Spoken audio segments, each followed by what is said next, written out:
Hello, everybody, and welcome back to another episode of We Watch Shudder. I'm your host, Michelle, and who is here with me? Michelle, it's JD. We did it. We made it all the way through Spooktober. Good job, us, and good job, you, listeners, for listening throughout all of Spooktober. Maybe this is your first episode that you're tuning into, but every day in October, we released an episode. Good job, us. At least one episode. There was one double feature day in there. That was an exhausting day because there was also wrestling that day. It sure was. Whew. So did you keep up with us, guys? I mean, if you actually look at it technically, we also released our review of the film Sissy on September 30th. So we actually did 33 episodes in 32 days. Did you listen to all of them? If you did, awesome. Thank you so much. If you didn't, hey, at least you're listening to some of them. We're glad to have you here. Yeah, especially if this is your first one. We picked something really, really scary for Halloween. Oh, man, did we ever. It's so you guys spooky. probably been, we talked on and off in previous episodes about how we were really looking forward to this particular episode, and we still are, but man, there's a whole story here we're going to talk about, but Michelle, what's the movie that we're talking about here on Halloween, October 31st, the big capstone to Spooktober? The movie is called The Scary of 61st. You heard that correctly. It's called The Scary of 61st. Okay. Yep. So, look, I'm just going to hit you with a little bit of details here. We're going to read the description of the movie from the Shudder website. Michelle and I are going to give you our spoiler-free quick thoughts, and then we're going to get into the dissection. Here's the summary as it appears on Shudder. The Scary of 61st, directed by Dasha Nekrasova. While out apartment hunting, college pals Noelle and Addie stumble upon the deal of a lifetime, a posh duplex on Manhattan's Upper East Side.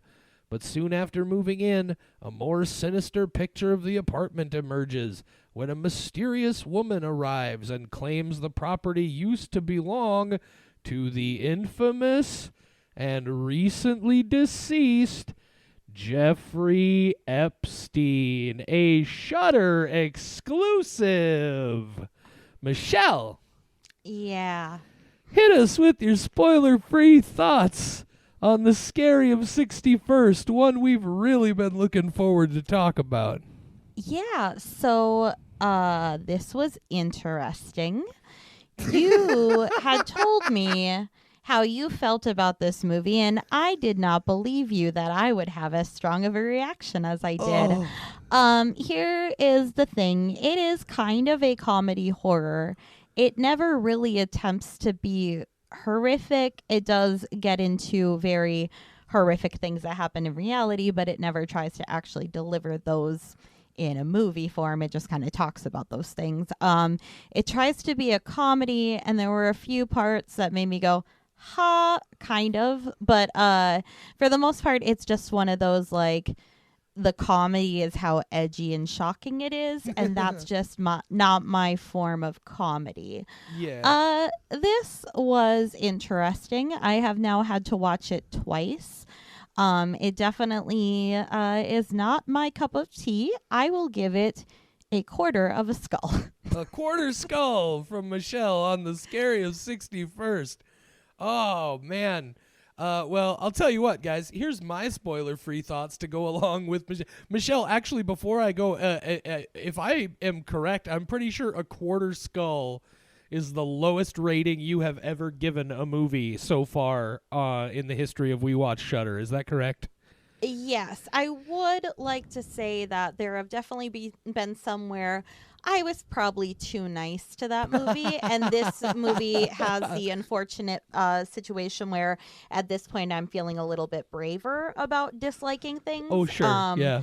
So there is a little bit of that. But yeah, I think that is the lowest I've given anything. I've been very tentative to give less than one, but I feel like this deserves a special place. Yeah, and so okay. So here's my spoiler-free thoughts on the Scary of 61st. And in order to tell you my spoiler-free thoughts on this, we have to talk just briefly about what different people want to get out of horror movies. Some people, they watch horror movies because they like seeing the more dark and aggressive and disturbing and horrifying elements of the world and existence sort of channeled into being used, sort of taking you to the dark and terrible places, but then making you appreciate that you went there and feel like you gained something from going through that experience, right? That sort of, in a variety of different ways. And then there are some kind of horror movies where they're very much directed at being shocking for the sake of being shocking. And those movies are not necessarily my kind of movies. I'm not the biggest fan. I like there to be a little bit more purpose. But for the most part, I just, it's not my flavor. I don't really get it. And then some movies just aspire to be a fucking asshole. And this movie, the impression I took from it, and I don't know, maybe you disagree if you're out there in listener land. No, maybe more so than any movie I have seen in my life, The Scary of 61st is a fucking asshole.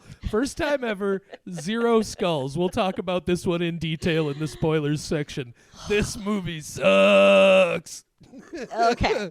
Well, if you have any intention of seeing this movie before we get into the spoiler section, you're going to want to pause it. Here's the thing. I actually kind of worry that we may have sold how bad this movie is to such a degree that some people might actually go watch it now, and I kind of feel a little guilty about that. It's not like bad in the way that The Room is, where right. it's I mean, fun it to is watch, sort though. of, but in also Yeah. very different ways. Yeah. Yeah, in different ways. So I guess if you want to go see it, Godspeed. Come back to us when you're done. Otherwise, you could probably listen to this and then go watch it afterwards if you wanted to. We're going to spoil it. We are absolutely going to spoil it, but that description tells you what it's about. So, yeah. Mm-hmm. Right, if you so want to, pause right now. Okay, all right. So you're back. Maybe you went and watched The Scary of 61st. Did you do that? Do you regret it? I bet you do.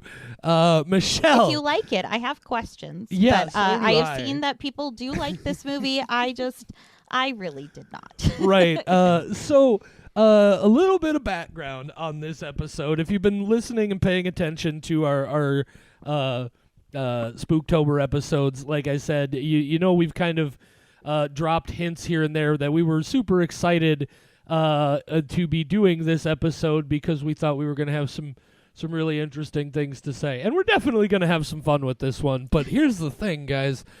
You should know that this is the first time ever that Michelle and I have had to take a second pass at recording an episode about one of these movies. Because the first time we tried to record about this movie, JD was in a bit of a mood and got so upset about how much of a fucking asshole this movie is that he went off on a rather aggressive and severe tear for a lot of time and kind of scared Michelle a little bit, I think. And, oh, man. So we're here. I've recentered myself, and we're gonna talk about this movie. I definitely have a little bit of ranting I'm still gonna want to do, Michelle. So why don't I hand things over to you and let you tell people a little bit, sort of, if they didn't bother to go watch this pile of garbage, sort of break down the plot a little further to them, tell them some of your thoughts, and then I'll start to bleed in as we go. Excellent. It's 9:30 in the evening. I'm about to take a big slug off this energy drink. That's how excited I am to get into this one. Woo-hoo, here we go. You're definitely more chipper than you were last time. Oh, for sure. Oh, man. Last time we finished recording and we went, no one is going to want to listen to that. Movie, so that file I don't know does why, not but exist. it was the second time I saw it, right? Because like you mentioned, we've now both seen this movie twice. And the first time I watched it, I definitely didn't like it. And I thought a lot of the things I do still think about it. But for some reason, that second time I saw it, it just made me so fucking mad. And I just kind of, I woke up the next morning and I was like, oh, I don't even feel good about the kind of person that this movie turned me into for just a few minutes there. So anyway, you like it? Go ahead. I'm going to set this microphone down. You talk. Okay, sounds good. So part of what really upsets me about this movie, I know that it's trying to be edgy. The edginess does not upset me. It feels pointless. It feels like friends who made this so that they could laugh about it and could laugh about people's reactions to it, and that they could really get their own, rocks off from seeing people giving it bad reviews. And that just, like, what is the point of making a whole ass movie and making me sit through it just because you think it's funny that I'm not gonna like it? That is not, obviously I'm not gonna like it. You didn't try to make a good movie. You didn't try to make anything really worthwhile.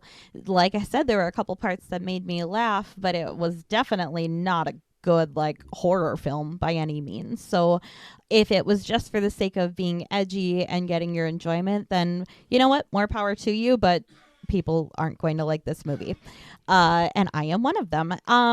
The plot of this movie is essentially that two rich bitches move into a New York apartment, and then they find out that the apartment is Jeffrey Epstein's old apartment. And then the one girl gets possessed by one of Jeffrey Epstein's victims, who is a 13-year-old girl.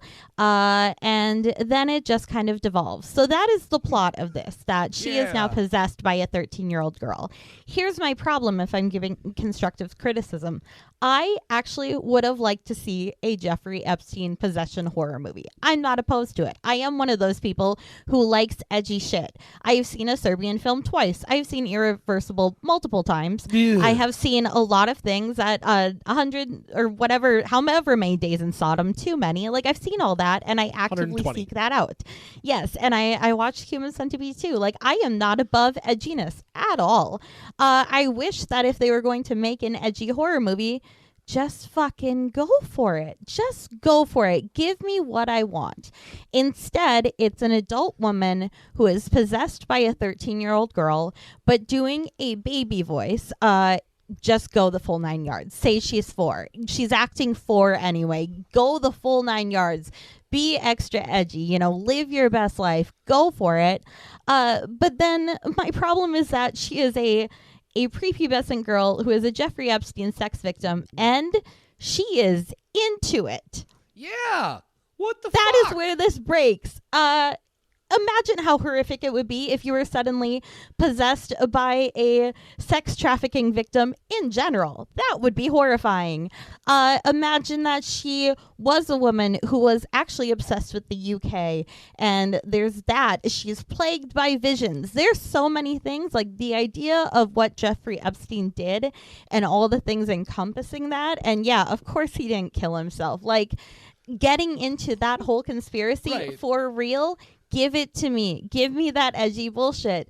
This didn't do it. It just was weird and not fun. And it felt very unfulfilling in a way that a lot of things in my life don't. Yeah, I can definitely understand where you're coming from there, because as you and I have talked about many times, and as some of our listeners probably know, I have no problem whatsoever that Michelle's stomach, admitting rather that Michelle's stomach for horror movies is way more cast iron than mine is. My line, we hit my wall long before we ever hit Michelle's wall. And when I say that, don't get me wrong, like, I will even tell you that there are movies, for example, Michelle mentioned a Serbian film. A Serbian film was the first movie I've ever seen in my entire life that I regret seeing. I think that's a reprehensible thing, and I have moral questions about everybody involved in the making of it. However, I would also never be the kind of person who would say, no, that's not the kind of thing that should be allowed to exist. Somebody should be punished for doing that.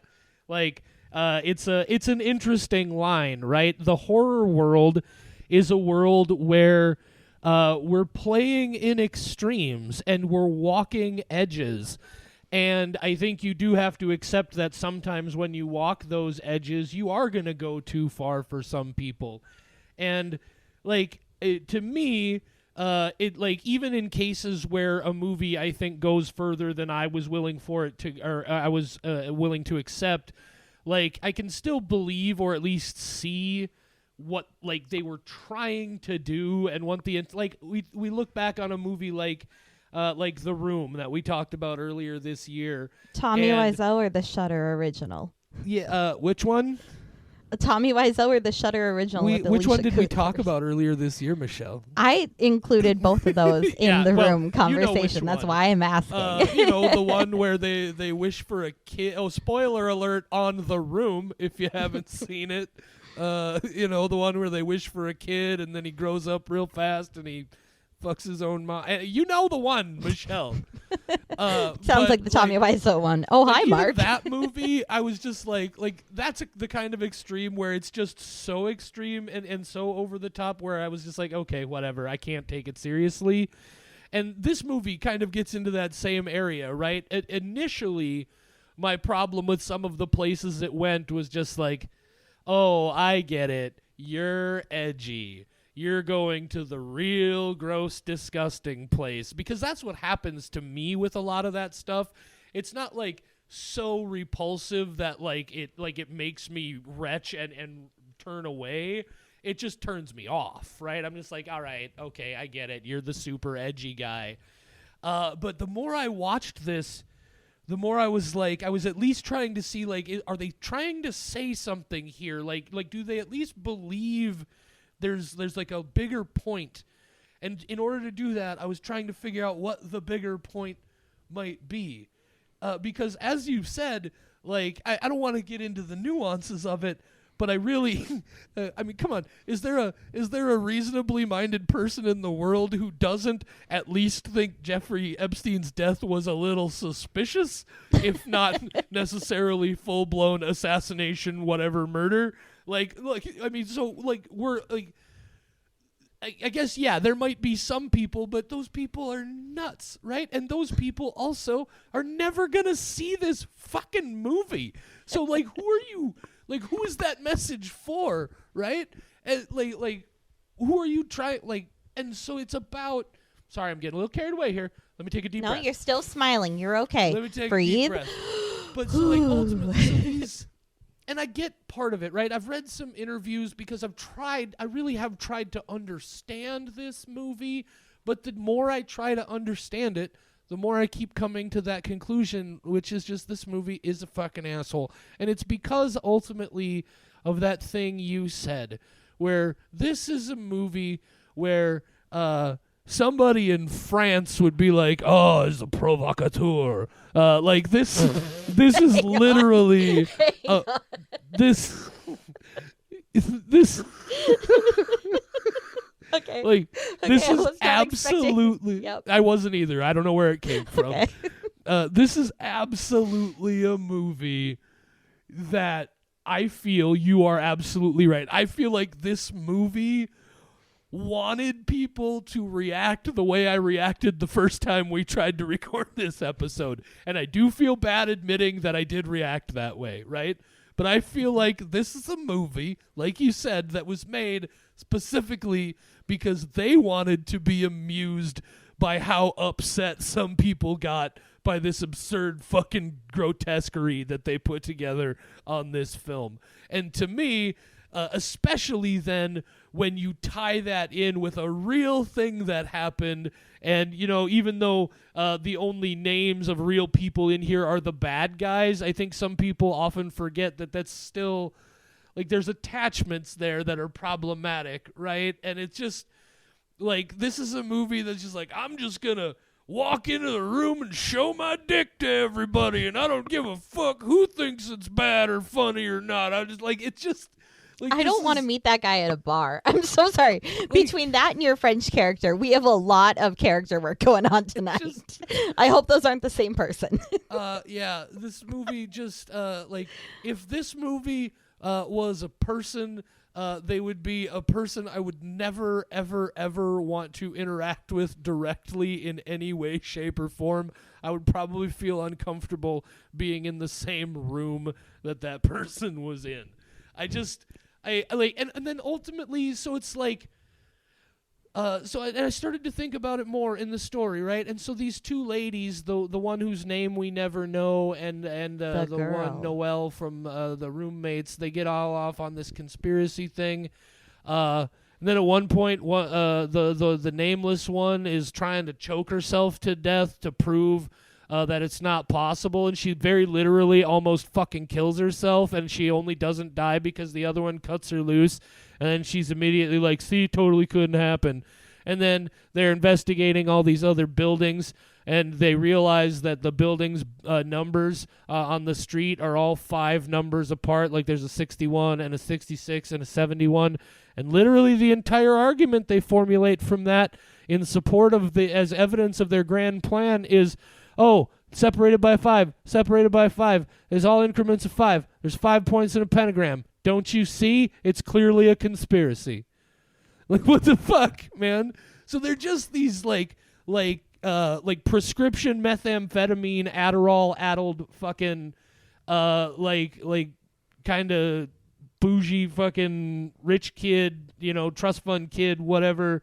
I think the idea was these are supposed to be ridiculous people, but then ultimately they're fucking right? Like, fucking what?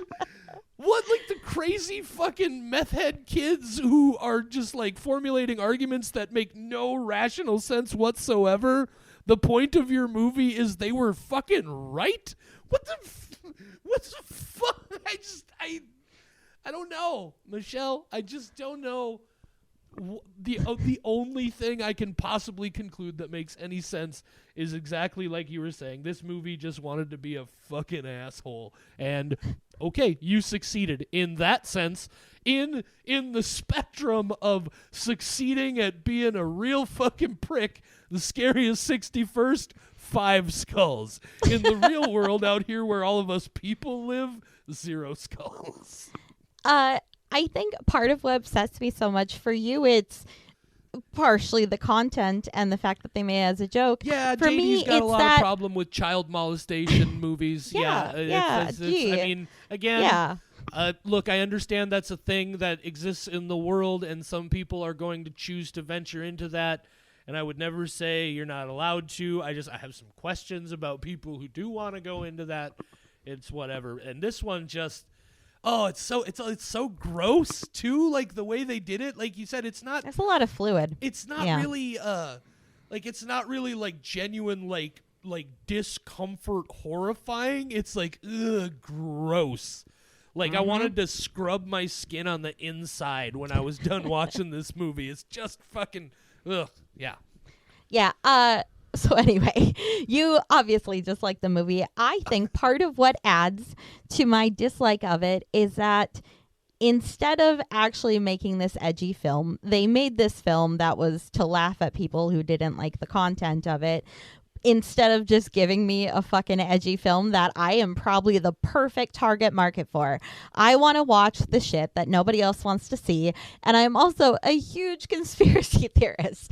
I learned about Bohemian Grove when it was 2008 from my friend Topher, who was working the 3 a.m. shift at the gas station. And I made the mistake of going to see my friend Topher. And then Topher went out on a cigarette break that lasted an hour. And he told me all about Alex Jones, and my eyes were wide open. So I have seen Lady Gaga's music videos. I know the symbolism that's there. Right. I know Ariana Grande is losing her fucking mind because she's being controlled. I fucking love MK Ultra. I am the perfect person for this movie. And you wasted it by putting me through a movie that I didn't like so that you could laugh at the other people who didn't like your movie instead of making me a movie. Just make a Serbian film, but with Jeffrey Epstein, if that's what you're going to do. No. Don't hold back and then laugh at people. This movie feels like an unfriendly prank that they put out into the world and nobody benefited except for the people who find it great to go read the reviews and then laugh at the people who didn't like it. Right. And I refuse to give them that satisfaction because I would have loved your movie if you had actually done what you set out to do and made a movie. Come on. This is our 9/11 is a quote from your movie, and your movie is my 9/11. 9/11. Jesus Christ, I forgot all about that line. That's my favorite line from the whole thing. This is our 9/11. The Jeffrey Epstein suicide cover-up for murder is our 9/11. What the fuck? I legitimately wrote down so many notes that were trying to be constructive. And here's what drives me fucking crazy. And this, on top of everything else, this is going to tell you what you need to know about this movie. At the 25 to 26 minute mark, there is a portion where the two girls are just high as balls rambling about all the conspiracy theories, and they're running around the apartment and they're like just rambling like, oh, do you know about this? Do you know about this? Blah, blah, blah, blah, blah, blah, blah, blah, blah. And it's various different camera shots. One of the shots has a fucking human hair stuck in the lower left corner that just flashes in and out, specifically when that camera is used. And I could not watch anything else during the entire rambling moment. And that is what I mean. You didn't have anybody watch the footage back and go, wow, we should probably remove the human hair and maybe reshoot that moment. But no, instead there's a hair in the bottom lower left corner. And that the lack of attention to detail from conspiracy theorists. I mean, come on, you guys. We are all about the details. You figured out there's a 5-block difference. 5 points on a pentagram. You made that connection. You couldn't fucking shave your camera to get through a full movie. I gotta make an aside. This 5 points on a pentagram thing, this fucking irritated me in this movie so goddamn much. Like, this is a perfect example of who these characters in this movie were, right? Like, they're literally standing there talking to another person, explaining how this is like the smoking gun that secures everything. And literally, she just looks her right in the face and she's like, 61, 66, 71. They're all split by 5. 5 points in a pentagram. And then she just kind of flops her arms down at her side and just looks her in the face as if to say, how is it not just readily apparent to you that this means everything we're saying is true? It's the most absurd fucking, like, it's a brilliant portrayal of idiot fucking Adderall head conspiracy crazy internet fucking wackos. But ultimately is the point of the movie that the crazy fucking meth head internet conspiracy wackos are right? Like, is that what this movie is trying to say? I don't know. As a woman who has bipolar disorder and manic episodes, yes, I 100% believe that I am correct during my manic episodes. This movie feels like my manic episodes, and it is everything I hate about those, where I'm just like, you guys aren't seeing the connections, as I'm running around New York screaming and then masturbating on the doorstep of Jeffrey Epstein's home. Right. You know, just as my normal, usual... Fuck me like I'm 13. Jesus Christ. I don't have words. I am glad that this episode is a lot more lighthearted than the last one, which Ooh, you guys. That Katie got a little that's- upset about child molestation being exploited for a ridiculous fucking movie like this, which, don't get me wrong, is still very much in the back of my head. I'm just much more in control of my emotional state of mind today. I remembered to take my pills earlier this morning, and everything's going to be okay. But this movie is just... that's what I ultimately came to, and this has ended up being much longer than I thought it was going to be, but I think for good reason. But my ultimate summation is what allowed me to come back into this, is what I discovered, what I finally understood is the perfect summary, is this movie is more than any movie I've ever seen in my life, this movie is just a fucking asshole. This movie is our 9/11. Oh, we can't get any better than that. There's probably some business we should wrap things up with here, but we're not even going to bother. Say goodnight, Michelle. Good night, Michelle.